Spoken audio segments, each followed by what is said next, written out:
Guys welcome to my YouTube channel Truly Knowledge. आज मैं बताने वाली हूँ क्लास 10 के जैक बोर्ड के सोशल साइंस का सिर्फ MCQ question, objective type question. तो चलिए इस वीडियो को लेट ना करते हुए मैं स्टार्ट करती हूँ। सबसे पहला क्वेश्चन है, जलियांवाला बाग का हत्याकांड कब घटी थी? तो जलियांवाला जो बाग का हत्याकांड हुआ था ये 13 अप्रैल 1919 ईस्वी को बैसाखी के दिन हुआ था। 13 अप्रैल 1919 को हुआ था। ठीक है, आगे बात करते हैं अगले क्वेश्चन की तरफ। गांधी जी ने दांडी यात्रा कब और कहाँ शुरू की थी? तो गांधी जी ने दांडी जो यात्रा शुरू की थी ये 12 मार्च 1930 को ईस्वी को 12 मार्च 1930 ईस्वी में गांधी जी ने कहाँ से कहाँ की थी? अहमदाबाद से।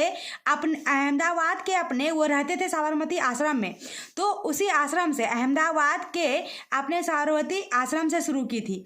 12 मार्च 1930 को गांधी जी ने अहमदाबाद के अपने साबरमती आश्रम से शुरू की थी। ठीक है, आगे बात करते हैं अगले क्वेश्चन की तरफ। असहयोग आंदोलन किसने प्रारंभ किया? ये सबने जानता है कि गांधी जी ने किया था, तो गांधी जी का ही है। आगे बात करते हैं, असहयोग आंदोलन कब से कब तक चलता रहा? ये असहयोग आंदोलन 1920 से लेके 1922 2 साल तक चला था। 1920 से लेके 1922 तक। आगे बात करते हैं, हिंद स्वराज नामक पुस्तक के लेखक कौन है? हिंद स्वराज महात्मा गांधी ने लिखा था। महात्मा गांधी ने पुस्तक लिखा था, कौन सा? हिंद स्वराज। आगे बात करते हैं, इंग्लैंड में सबसे पहले कारखाने कब खुले? तो इंग्लैंड में सबसे पहले जो कारखाने खुले हैं 1730 के दशक में खुले थे। सबसे पहला कारखाना पता है आपको कौन सा इंग्लैंड में खुला था? कपड़े का, वस्त्र का। अगर क्वेश्चन पूछे इंग्लैंड में सबसे पहला कारखाना किस चीज की खुली थी, तो वस्त्र की, कपड़े की। कब खुली थी? 1730 ईस्वी के दशक में। ठीक है, आगे बात करते हैं, इंग्लैंड का कौन सा नगर फिनिशिंग सेंटर के रूप में विकसित हुआ है? फिनिशिंग सेंटर इंग्लैंड में एक है जिसको हम लोग इंग्लैंड को जाना जाता है वहां पे। तो किसको बोला जाता है इंग्लैंड को फिनिशिंग सेंटर के रूप में? लंदन को। किसको? लंदन को। चलिए आगे बात करते हैं, इंग्लैंड के सबसे फलते फूलते 2 उद्योग कौन कौन से थे? तो सबसे पहले मैंने बोला अभी क्या, कपड़ा का उद्योग खुला था, तो सूती उद्योग, कपड़े के हुआ ना, सूती उद्योग और कपास उद्योग वहां पे बहुत अच्छे से चल रहा था इंग्लैंड में। आगे बात करते हैं, पूर्वी तट के नदी डेल्टाओं में किस प्रकार की मृदा पाई जाती है? याद रखिए, जलोढ़ मृदा। जलोढ़ मृदा हमेशा नदी से बहते हुए आता है। नदी के बहाव से जो मिट्टी आती है उसी को जलोढ़ मिट्टी कहा जाती है। इसीलिए पूर्वी तट के नदी डेल्टाओं में किस प्रकार की मिट्टी पाई जाती है? तो जलोढ़ मृदा ही होगी, ऑब्वियस है। चलिए आगे बात करते हैं, पंजाब में भूमि निम्नीकरण का मुख्य कारण क्या है? वहाँ के लोग ज़्यादा से ज़्यादा सिंचाई करते हैं, यही मुख्य कारण है, अधिक सिंचाई। आगे बात करते हैं, किस प्रांत में सीढ़ीदार खेती की जाती है? सीढ़ीदार का मतलब होता है सोपानी, उसका दूसरा नाम क्या है? सोपानी। सीढ़ी बना के जो खेती की जाती है वो कहाँ की जाती है? उत्तरांचल में, तो उत्तरांचल हो जाएगा आंसर। आगे बात करते हैं, लौह अयस्क किस प्रकार का संसाधन है? लौह अयस्क जो संसाधन है अनवीकरणीय योग है, अनवीकरणीय लौह अयस्क है। आगे बात करते हैं 30 नंबर क्वेश्चन, ज्वारीय ऊर्जा किस प्रकार का संसाधन है? पुनः पूर्ति योग। ज्वारीय ऊर्जा जो है पुनः पूर्ति योग संसाधन है। चलिए आगे बढ़ते हैं क्वेश्चन नंबर 14 की तरफ। तो क्या पूछ रहा है क्वेश्चन, परंपरागत ऊर्जा के 2 स्रोत का नाम लिखें। परंपरागत ऊर्जा कौन सा है? कोयला है, पेट्रोलियम है ना? तो परंपरागत ऊर्जा कोयला पेट्रोलियम हो जाएगा। चलिए आगे बात करते हैं, 2 रबी फसल के नाम लिखें। रबी फसल कौन कौन सा है? गेहूं है, चना है। अगला क्वेश्चन है, कौन सा उस कृषि प्रणाली को दर्शाता है जिसमें एक ही फसलें लंबे चौड़े क्षेत्र में उगाई जाती है? तो जैसे कि हम लोग धान रोपते हैं तो बहुत सारा जमीन मिला के, बहुत सारा खेत मिला के, सब खेत में हम लोग धान ही रोपते हैं ना। तो बहुत सारे लंबे लंबे चीज में एक ही चीज, धान या गेहूं जैसे फसल लगाते हैं कुछ भी, तो उस फसल को बोलते हैं रोपण कृषि। क्या बोला जाता है? रोपण कृषि। चलिए आगे बात करते हैं, भारत की 3 प्रमुख खरीफ फसल के नाम बताएं। खरीफ फसल भारत में कौन कौन सी होती है?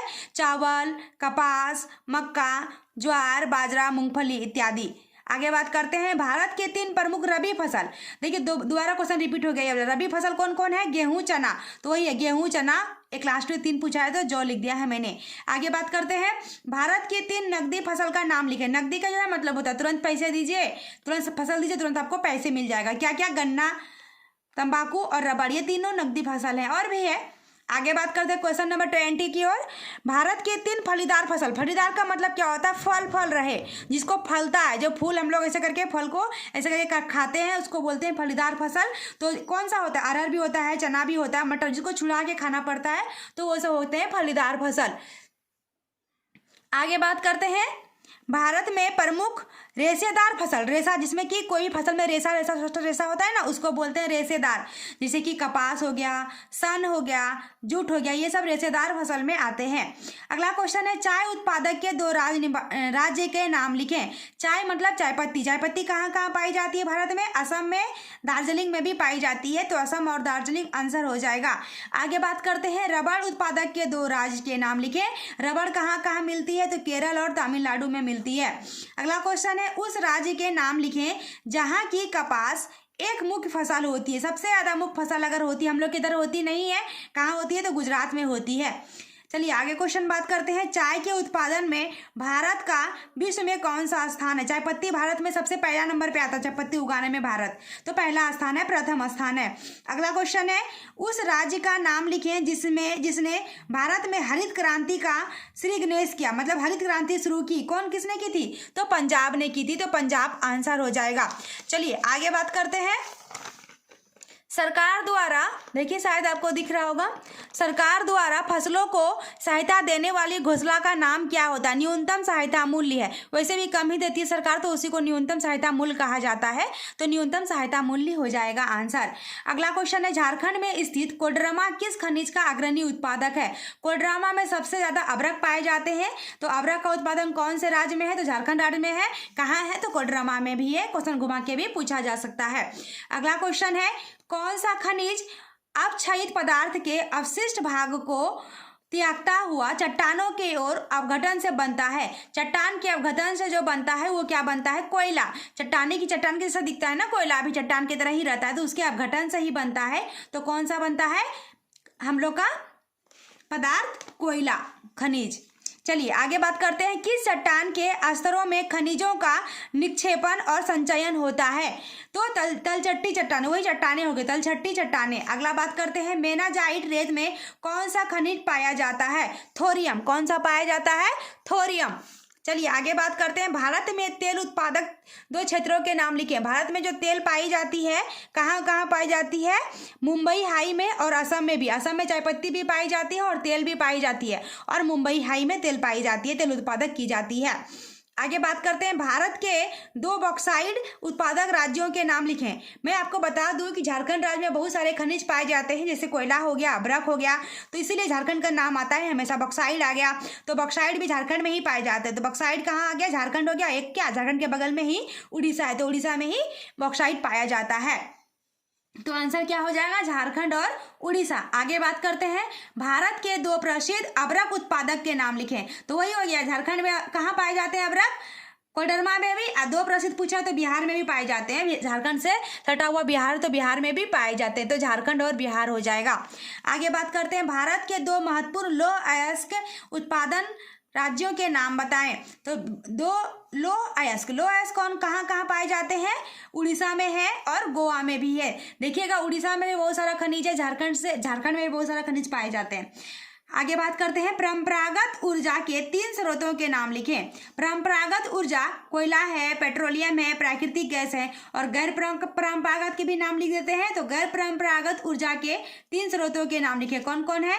सौर ऊर्जा, पवन ऊर्जा, ज्वारीय ऊर्जा। याद रखिए, परंपरागत में क्या क्या आ जाएगा? कोयला, पेट्रोलियम, प्राकृतिक गैस, और गैर परंपरागत में क्या आ जाएगा? सौर ऊर्जा, पवन ऊर्जा, ज्वारीय ऊर्जा। ठीक है, चलिए आगे बात करते हैं, क्वेश्चन नंबर 38, बेल्जियम में डचों की आबादी कितना प्रतिशत है? डच जो है एक कास्ट है, एक जात का नाम है डच, बेल्जियम में जो रहता है, तो 59% लोग डच रहते हैं। डच 59% कहाँ रहते हैं?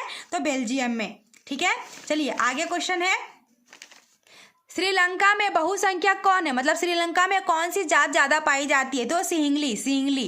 कौन सा? सिंहली। चलिए आगे बढ़ते हैं, श्रीलंका कब स्वतंत्र हुआ? 1948 को। हमारा देश कब हुआ था? भारत देश 1947 ईस्वी को हुआ था, 1947, और 1 साल के बाद श्रीलंका भी आजाद हो गया था 1948 ईस्वी में। तो श्रीलंका कब स्वतंत्र हुआ? 1948 ईस्वी में। चलिए आगे बात करते हैं, श्रीलंका में तमिल देशों की कुल जनसंख्या का कितना प्रतिशत है? जितना तमिल में है श्रीलंका में 18% है, उतना कितना? 18% है। चलिए, श्रीलंका की राजधानी कहाँ है? कोलंबो कोलंबो है। श्रीलंका की राजधानी कहाँ है? कोलंबो है। अगला क्वेश्चन है, सामूहिक सरकार का उदाहरण किस देश से मिलता है? बेल्जियम में। बेल्जियम में है ना, बेल्जियम एक देश है जहाँ पे सरकार जो बनती है सामूहिक तरीके से बनती है। तो सामूहिक सरकार का उदाहरण कौन सा देश हो जाएगा? ऑब्वियस है, बेल्जियम हो जाएगा। चलिए आगे बात करते हैं, भारत में किस प्रकार की शासन प्रणाली है? भारत में संसदीय है। कौन सा है? संसदीय है। अगला क्वेश्चन है, राजनीतिक दल के 3 प्रमुख हिस्से कौन कौन से हैं? राजनीतिक दल के 3 हिस्से होते हैं, नेता लोग होते हैं, सक्रिय सदस्य होते हैं, अनुयायी या उसको समर्थक सदस्य भी कहा जाता है। अगला क्वेश्चन है, दुनिया के लगभग कितने हिस्सों में लोकतांत्रिक व्यवस्था है? लोकतांत्रिक दुनिया में कितने देशों में है? लगभग कितने देशों में लोकतांत्रिक हो गया है? आपको मालूम है? 100 देश में हो चुका है। तो लगभग 1/4 हिस्से में लोकतांत्रिक बन चुका है, लोकतांत्रिक व्यवस्था हो चुकी है। अगला क्वेश्चन पूछ रहा है, विश्व के किन्हीं 3 लोकतांत्रिक देश का नाम लिखें। तो भारत भी आता है लोकतांत्रिक देश में, इंग्लैंड भी आता है, संयुक्त राज्य अमेरिका भी आता है। तो भारत, इंग्लैंड, अभी 100 देश हो गया ना, 110 में कोई सा भी देश ले सकते हैं यहाँ पे एग्जाम्पल के तौर पे, इंग्लैंड, संयुक्त राज्य अमेरिका, भारत। अगला क्वेश्चन है, एक ऐसे देश का नाम लिखें जहां चुनाव के पश्चात भी सत्ता सैनिक अधिकारियों के पास ही होता है। कौन सा देश होता है? पाकिस्तान एक ऐसा ही देश है, चुनाव के बाद भी किसके हाथ में रहता है? सारा अधिकार सत्ता सैनिक के हाथ में ही रहता है, तो पाकिस्तान है। अगला क्वेश्चन है 50 नंबर क्वेश्चन, फोर्ड मोटर्स नामक फर्म भारत में कब आई? फोर्ड मोटर्स 1995 ईस्वी को आई थी, तो 1995 आंसर हो जाएगा। 50 क्वेश्चन सॉल्व हो गया। चलिए बढ़ते हैं 51 नंबर क्वेश्चन की ओर। 51 नंबर क्वेश्चन है, किस खनिज को उद्योगों की जननी माना गया है? लोहा को, क्योंकि लोहा सब जगह पाए जाते हैं, लोहा से बहुत कुछ बनाए जाते हैं, तो उद्योग की जननी माना गया है लोहा को। अगला क्वेश्चन है, भारत में लगभग कितने प्रकार के खनिज पाए जाते हैं? 100 प्रकार के। कितने प्रकार के? 100 प्रकार के। अगला क्वेश्चन है, चरक का संबंध किस देश से था? चरक से का संबंध भारत से ही था, तो भारत देश हो जाएगा आंसर। अगला क्वेश्चन है, भारत का प्रथम तेल शोधक कारखाना कहाँ है? डिगबोई। कहाँ है प्रथम? डिगबोई। मैंने क्या बोला अभी कि भारत का तेल का शोधक कारखाना कहाँ है? तो अभी मेरा आंसर था, मैंने अभी बताया पिछले क्वेश्चन में, याद कीजिए कि मैंने कहाँ बताया था, मुंबई हाई बताया था और असम में बताया था, लेकिन सबसे पहला कहाँ बना था? तो डिगबोई में बना था। ठीक है। अगला क्वेश्चन है, काली मृदा का दूसरा नाम क्या है? काली मृदा का दूसरा नाम है रेगुर। क्या नाम है? रेगुर मृदा भी कहा जाता है। अगला क्वेश्चन है, प्लास्टर ऑफ पेरिस किसने बनाया? जिप्सम ने बनाया था। प्लास्टर ऑफ पेरिस का निर्माण जिप्सम ने किया था। अगला क्वेश्चन है, एल्यूमिनियम बनाने के लिए किस खनिज की आवश्यकता पड़ती है? तो बॉक्साइट। अभी बॉक्साइट कहाँ पाए जाते हैं? झारखंड में भी है ना। तो अभी बॉक्साइट कहाँ होते हैं? झारखंड में होते हैं और उड़ीसा में होते हैं, तो उसी से रिलेटेड क्वेश्चन आ गया। अगला क्वेश्चन है, संजय गांधी जैविक उद्यान किस नगर में स्थित है? संजय गांधी जैविक उद्यान पटना में है, पटना नगर में है। अगला क्वेश्चन है, कौन सी नदी बिहार का शोक कहलाती है? शोक का क्या मतलब होता है कि मतलब उससे कुछ सबको दिक्कत हो, जैसे कि कोसी नदी को बिहार का शोक क्यों कहा जाता है? क्योंकि नेपाल के पास है, जब बारिश का मौसम होता है तो वहां से पानी आता है, इतना पानी भर जाता है, सबकी खेतों में जो भी फसल रहते हैं सब बर्बाद हो जाती है, बहुत सारे लोगों के घर में पानी आ जाती है, तो बहुत सारे जान माल की क्षति होती है। तो ये दुख हो गया ना। तो बिहार कौन सा नदी होता है? कोसी नदी से कहीं पानी हुआ, इसीलिए कोसी नदी को बिहार का शोक नदी कहा जाता है। कोसी, ध्यान रखिए। चलिए अगला क्वेश्चन है, गंडक परियोजना का मुख्य उद्देश्य क्या है? सिंचाई। क्योंकि गंडक परियोजना क्या होता है? गड्ढे में पानी जमा करते हैं, उसी परियोजना के तहत गंडक परियोजना बनी गई है। उस पानी का उपयोग कहाँ किया जाता है? सिंचाई के लिए किया जाता है। अगला क्वेश्चन है, इटली तथा जर्मनी वर्तमान में किस महादेश के अंतर्गत आते हैं? तो महादेश कितने हैं? 7 है। एशिया, यूरोप, अफ्रीका, दक्षिण अमेरिका, उत्तरी अमेरिका, अफ्रीका, ऑस्ट्रेलिया, अंटार्कटिका। तो उसमें से इटली और जर्मनी, हम लोग कौन से महादेश में आते हैं? भारत कौन सा महादेश में आता है? एशिया महादेश में। लेकिन इटली तथा जर्मनी अभी कहाँ आता है? यूरोप में आता है, तो यूरोप हो जाएगा आंसर। अगला क्वेश्चन बात करते हैं, फ्रांस में किस शासन वंश की पुनः स्थापना वियना कांग्रेस द्वारा की गई थी? बुर्बो वंश का, कांग्रेस के द्वारा पुनः की गई थी। कौन से वंश का? बुर्बो वंश का। चलिए आगे बात करते हैं क्वेश्चन नंबर 63 की तरफ। तो क्वेश्चन है काउंट काबूर को विक्टर इमैनुअल ने किस पद पर नियुक्त रखा था? तो किस पद पर रखा था? प्रधानमंत्री के पद पे रखा था, तो प्रधानमंत्री हो जाएगा आंसर। अगला क्वेश्चन है जर्मन राइन राज्य का निर्माण किसने किया था? नेपोलियन बोनापार्ट ने किया था। जर्मन राइन राज्य का निर्माण नेपोलियन बोनापार्ट ने किया था। अगला क्वेश्चन है चार्टिस्ट आंदोलन कहाँ हुआ था? ये इंग्लैंड में हुआ था, तो इंग्लैंड हो जाएगा आंसर। अगला क्वेश्चन है जालवे राइन की स्थापना किस राज्य ने की? किस राज्य ने की थी? प्रथा। कौन सा हुआ था? प्रथा राज्य ने की थी। अगला क्वेश्चन है बाड़ाबंदी आंदोलन कहाँ हुआ था? इंग्लैंड में ही हुआ था। अगला क्वेश्चन है औद्योगिक क्रांति सर्वप्रथम किस देशों में हुई थी? इंग्लैंड में ही हुई थी। इंग्लैंड से रिलेटेड मैंने क्वेश्चन पास में लिखा है ताकि आपको याद करने में आसानी हो जाए। अगला क्वेश्चन है भारत में पहला कपड़ा मिल बम्बई 1854 ईस्वी किसने खोली? कपड़ा मिल भारत में कब खोली, किसने खोली थी? सबसे पहला कपड़ा मिल कहाँ खोला था? बम्बई में। कब खोला था? तो 1854 ईस्वी में। किसने खोला था? काउसनी नानाजी दभार ने खोला था। तो यहाँ से 3 क्वेश्चन हो गया आपका। अगला क्वेश्चन है 1917 ईस्वी में भारत में पहली जूट मिल किस क्षेत्र में स्थापित की गई है? कलकत्ता। कभी कभी ना आपको कंफ्यूज करने के लिए क्वेश्चन दे देगा 1917 ईस्वी में भारत की पहली जूट मिल स्थापना कहाँ की गई थी? कलकत्ता। कभी कभी कंफ्यूज करने के लिए क्वेश्चन देगा कि भारत में पहली जूट मिल स्थापना कहाँ की गई थी? वो भी कलकत्ता ही है। तो इसलिए मैंने इसके नेक्स्ट वाला क्वेश्चन में मुझे याद आया तो मैंने लिखा है। आगे बात करते हैं। चलिए अगला क्वेश्चन है भारत के लिए पहला फैक्ट्री एक्ट कब पारित हुआ था? 1881 ईस्वी में। आगे बात करते हैं भारत में पहली जूट मिल स्थापना कहाँ की गई थी? तो कलकत्ता ही हो जाएगा आंसर। यहाँ कंफ्यूज करने के लिए लिखा हुआ है 1917 ईस्वी में भारत में पहली जूट मिल कारखाना कहाँ हुआ था? तो 1917 ईस्वी में ही पहला कारखाना खुला था भारत में। कहाँ पे? तो कलकत्ता में हुआ था। वेस्ट बंगाल में, बंगाल में हुआ था। तो पहला खुले या 1917 में खुले? तो बात तो बराबर है ना, तो आंसर आपका क्या हो जाएगा? सेम हो जाएगा। लेकिन बहुत जगह पे घुमा घुमा के आंसर पूछा जाता है। चलिए अगला क्वेश्चन है भारत में मजदूरी बोर्ड की स्थापना किस पंचवर्षीय योजना में की गई? तृतीय। कौन सा? तृतीय। चलिए आगे बात करते हैं 74 नंबर क्वेश्चन की तरफ। 74 नंबर क्वेश्चन है इंग्लैंड में औद्योगिक क्रांति किस उद्योग से आरंभ हुई? मैंने बोला ना कि कौन सा हुआ था औद्योगिक क्रांति, तो वस्त्र उद्योग से आरंभ की गई थी। लोहा गलाने की प्रक्रिया की खोज किसने की? अब्राहम डर्बी ने की थी। लोहा गलाने से क्या बनता है आपको पता है? नरम लोहे का क्या बनता है? चुंबक बनता है, मैग्नेट बनता है। तो लोहा गलाने की प्रक्रिया की खोज किसने की थी? अब्राहम डर्बी ने की थी। भारत में राष्ट्रीय स्तर पर पंचायती राज की स्थापना कब हुई? 1959 में, 1959 में हुई थी। अगला क्वेश्चन है संघ सरकार का उदाहरण कौन है? कौन सा है? संघ सरकार किसको कहते हैं? अमेरिका को। अगला क्वेश्चन है भारत में सर्वप्रथम नगर निगम की स्थापना कहाँ की गई है? चेन्नई में की गई है। अगला क्वेश्चन है पंचायती समिति का प्रधान कौन होता है? हर गांव में पंचायत समिति होता है, प्रधान कौन होता है? मुखिया। प्रमुख ही होता है, तो प्रमुख हो जाएगा आंसर। अगला क्वेश्चन है संघीय व्यवस्था में सरकार कैसी होती है? तो दोहरी होती है। अगला क्वेश्चन है संघीय राज की विशेषता क्या नहीं है?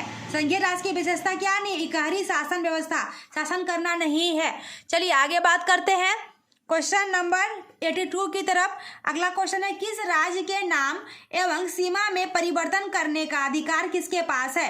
किसी राज्य के नाम एवं सीमा में परिवर्तन, मतलब राज्य का नाम कौन चेंज कर सकता है? अभी जो चेंज हो रही है ना, कितने सारे जगह के नाम चेंज हो रहे हैं, है ना, मोदी जी और वो सब जो कर रहे हैं। तो किसी राज्य के नाम और सीमा में परिवर्तन करने का अधिकार किसके पास है? तो लोकसभा के पास है। अगला क्वेश्चन है राष्ट्रीय विकास परिषद का गठन कब हुआ था? 1952 ईस्वी में हुआ था। चलिए अगला क्वेश्चन है किस अर्थव्यवस्था में उत्पादन के साधनों पर किसी व्यक्ति या निजी संस्था का अधिकार रहता है? पूंजीवादी अर्थव्यवस्था में रहता है। चलिए अगला क्वेश्चन है एक समाजवादी अर्थव्यवस्था में सर्वाधिक बल दिया जाता है किस पर? तो लोक कल्याण पर दिया जाता है। अगला क्वेश्चन है, चलिए 86 नंबर क्वेश्चन की तरफ जाते हैं। तो क्वेश्चन है स्वतंत्रता प्राप्ति के बाद भारत का मुख्य आर्थिक उद्देश्य क्या है? तो कृषि प्रधान है। हम लोग किसके ऊपर जीते हैं? स्वतंत्रता के बाद हमारा देश क्या करता है? कृषि प्रधान देश है ना। भारत क्या कहलाता है? कृषि प्रधान देश कहलाता है। तो वही कृषि प्रधान हो जाएगा। हम लोग अर्थव्यवस्था कहाँ से चलती है? तो खेतों से चलती है, कृषि से, खेती से चलती है, कृषि प्रधान हो जाएगा। अगला क्वेश्चन है आर्थिक संरचना का एक मुख्य अंग क्या है? आर्थिक, हम लोग को पैसे किधर से मिलेंगे? मतलब हम लोग का अगर यातायात बंद हो जाते हैं, देखते हैं 2-4 दिन गाड़ी बंद हो जाती है, तो कैसा हम लोग का मन, हम लोग का कुछ भी यहाँ से जाने के लिए वहां सोचना पड़ता है, कुछ भी कितने सारे काम ठप पड़ जाते हैं। वही कहा जाता है आर्थिक संरचना का मुख्य भाग क्या है, यातायात और संचार। मतलब हम लोग को बातचीत भी, संचार भी, फोन भी रहना चाहिए और यातायात भी रहना चाहिए, तभी हम लोग डेवलप कर पाएंगे, मतलब अर्थव्यवस्था अच्छी से हो पाएगी। चलिए अगला क्वेश्चन है, आर्थिक क्रियाओं का उद्देश्य क्या है। हम लोग पैसे क्यों कमाते हैं, अपना भरण पोषण के लिए, तो जीविकोपार्जन के लिए जरूरी है। अगला क्वेश्चन है, पशुपालन एवं मत्स्य पालन किस क्षेत्र का अंग है, यह प्राथमिक क्षेत्र का अंग है, तो प्राथमिक क्षेत्र हो जाएगा। अगला क्वेश्चन है, कौन सा तत्व लोकतंत्र की स्थापना में बाधक है, अशिक्षा। लोकतंत्र क्या, किसी भी चीज में अशिक्षा अगर है, अनपढ़ लोग रहते हैं तो कुछ भी जवाब दे देते हैं, कुछ काम नहीं कर पाते हैं, अनपढ़ लोगों को वैल्यू भी नहीं देता है, तो सबसे जरूरी क्या है, शिक्षा। तो वही क्वेश्चन है, कौन सा तत्व लोकतंत्र की स्थापना में बाधक है, रोकता कौन है, तो अशिक्षा, मतलब शिक्षित होना चाहिए, तो अशिक्षा हो जाएगा। अगला क्वेश्चन है, लोकतंत्र में सरकारें किसके प्रति उत्तरदायी होते हैं, जनता के प्रति। लोकतंत्र की राज क्यों बनता है, लोकतंत्र सरकार क्यों बनती है, जनता के प्रति कुछ डेवलप करने के लिए। अगला क्वेश्चन है, भारत में किस तरह के लोकतंत्र की व्यवस्था की गई है, अप्रत्यक्ष।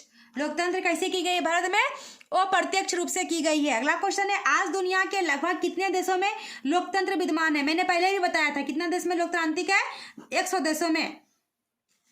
चलिए अगला क्वेश्चन है, किस सरकार में चुनाव नियमित रूप से होते हैं। लोकतंत्र में चुनाव हमेशा टाइम पे होते हैं, तो लोकतंत्र हो जाएगा आंसर। अगला क्वेश्चन है, लोकतंत्र क्या है, तो लोकतंत्र एक राजनीतिक व्यवस्था है। लोकतंत्र का एक राजनीतिक व्यवस्था है, या फिर दूसरे शब्दों में कहे तो लोक प्लस तंत्र। लोक का अर्थ होता है जनता, तंत्र का अर्थ होता है शासन, तो जनता का शासन, लोकतंत्र का यही अर्थ है। चलिए आगे बात करते हैं 96 नंबर क्वेश्चन की तरफ।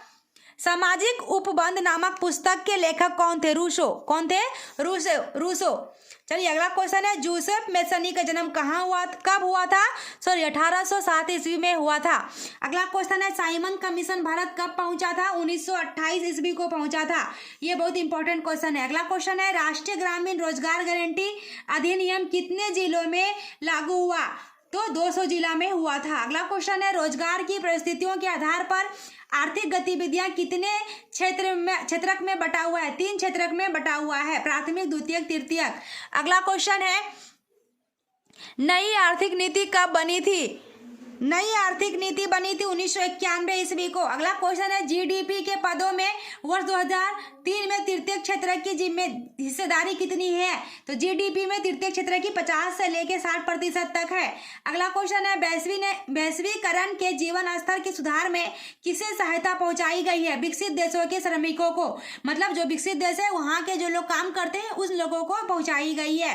तृतीय क्षेत्र का दूसरा नाम क्या है, मैंने अभी बोला आर्थिक जो क्षेत्र कितने भागों में बटा गया है, 3 भागों में बटा गया है, प्राथमिक, द्वितीयक, तृतीयक। तृतीय क्षेत्र का दूसरा नाम है सेवा क्षेत्र। क्या नाम है, सेवा क्षेत्र। चलिए आगे बात करते हैं, विश्व व्यापार संगठन किस देशों की पहल पर शुरू किया गया था, विकासशील देश।